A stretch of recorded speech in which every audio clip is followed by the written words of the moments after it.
할렐루야, 성경 통독 133일째입니다. 오늘은 역대상 1장에서 4장까지 살펴보도록 하겠습니다. 오늘부터 시작해서 우리는 역대상하의 대장정을 시작하게 됩니다. 역대상하는 위대한 그런 학사 에스라가 기록을 했습니다. 그는 주전 458년에 포로로 잡혀있던 이스라엘 백성들을 이끌고 예루살렘으로 와서 거기에서 큰 영적 부흥을 이루었던 그런 위대한 그런 하나님의 사람입니다. 성경의 역사 가운데 에스라는 가장 머리가 좋았으며 가장 성경에 대해서 박식했다 이렇게 알려진 그런 사람입니다. 에스라는 역대상하를 기록을 하면서 1장부터 9장까지 많은 그런 족보를 기록하고 있습니다. 족보는 아담으로부터 시작해서 포로 후에 돌아온 그런 이스라엘의 역사까지 총망라하고 있는데 그는 족보를 기록하면서 그들이 얼마나 하나님 앞에서 정통성이 있으며 하나님의 은혜를 받은 선택받은 그런 민족인가를 잘 보여주고 있습니다.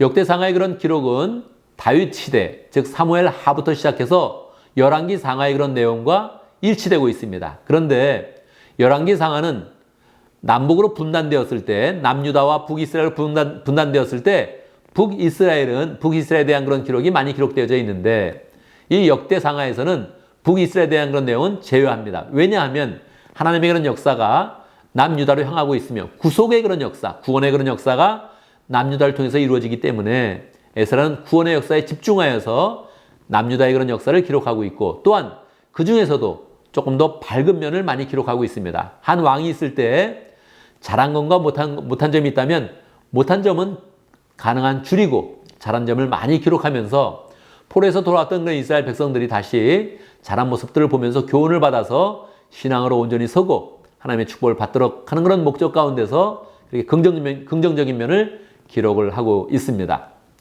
자, 이제 역대상 1장 한번 살펴볼까요? 역대상 1장에서 4장까지는 모두 족보만 기록하고 있습니다. 그런데 그 중에 역대상 1장 1절 무엇을 기록을 하고 있을까요? 사람의 이름 세 사람만 기록하고 있습니다. 1절 아담, 셋, 에노스 이렇게 이름만 기록하면서 넘어가고 있습니다. 이스라엘 백성들은 그렇게 사람의 이름을 기록할 때 그 속에 담겨있는 그런 역사를 알고 있죠. 하나님의 그런 창조의 그런 역사, 인류가 시작된 그런 그 모든 역사를 기억을 하면서 지금 포로 돌아왔던 그런 이스라엘의 그런 역사에 정통성을 부여하고 있는 것입니다. 3절에 보면 에녹, 무두슬라, 라멕, 노아 그렇게 기록을 하면서 아담부터 시작해서 노아까지의 그런 역사를 그냥 이름만 기록하면서 그렇게 전개하고 있습니다. 자, 노아의 그런 아들은 셈과 함과 야벳이 있었습니다. 그렇게 해서 이제 인류가 크게 다시 번성을 하게 되죠. 8절에 보면 야벳의 자손들에 대해서 기록하고 있고요. 그리고 이제 그 이유는 또 함에 대한 그런 자손들을 기록하고 있습니다. 그 후에 17절에 보면 이제 셈의 족속을 기록하고 있는데 셈의 족속을 통해서 이제 구원의 그런 역사가 계속 전개가 되는 것이죠. 셈이 누구와 연계될까요? 27절 보면 아브라함의 그런 족보로 이어지게 되는 것입니다. 아브라함의 아들은 누가 있었습니까? 이삭과 그 다음에 이삭을 통해서 에서와 야곱이 있었던 것이죠. 그런데 역대상에서는 야곱의 이름을 계속적으로 이스라엘로 기록하고 있습니다. 이스라엘이 하나님께 받았던 그런 이름이지요. 야곱은 자기의 원래 부모님께 받았던 그런 이름이고요. 그런데 창세기에 보면 야곱이라는 그런 이름이 더 많이 기록이 되어져 있습니다. 그런데 역대기는 다시 신앙을 세우는 그런 입장에 있으니까 하나님께 받은 그런 이름 이스라엘을 기록을 하고 있습니다.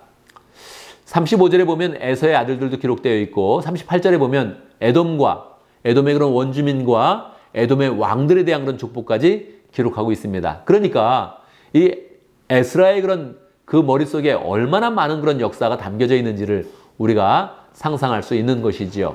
에돔의 그런 역사까지 기록하고 다시 이스라엘로 2장에서는 다시 돌아오게 되는 것입니다. 2장에서는 이스라엘 즉 야곱의 12아들의 그런 족보가 이제 기록이 되고 있습니다. 처음에는 유다의 아들들에 대한 그런 족보가 기록이 되고 있죠. 유다의 아들들이 중요한 것입니다. 왜 그렇습니까? 유다를 통해서 구원의 역사가 전개되고 있고 15절에 보면 7번째 아들, 이새의 7번째 아들 다윗에게 그 족보가 연결되고 있습니다. 자, 구원의 그런 역사가 계속 발전되는 것을 이스라엘 사람들은 족보를 보면서 느낄 수 있겠죠. 2장에 보면 특징이 하나 있는데 갈렙의 그런 족보가 기록되어져 있다는 것입니다. 42절에 보면 갈렙의 그런 족보가 계속 기록되어져 있습니다. 갈렙은 유다 자손이었습니다. 그러니까 유다 자손을 기록을 하면서 갈렙의 그런 족보를 특별하게 또 기록을 한 것입니다. 왜 그렇습니까? 갈렙이 신앙으로 우뚝 서서 그렇게 선 위대한 그런 인물이니까 이스라엘 백성들에게 모범을 삼고자 하여 그렇게 기록을 한 것입니다. 3장에 보면 다윗의 그런 아들들의 그런 족보가 기록되어져 있습니다. 다윗의 아들들이 정말 많았구나 하는 것을 알 수 있고요.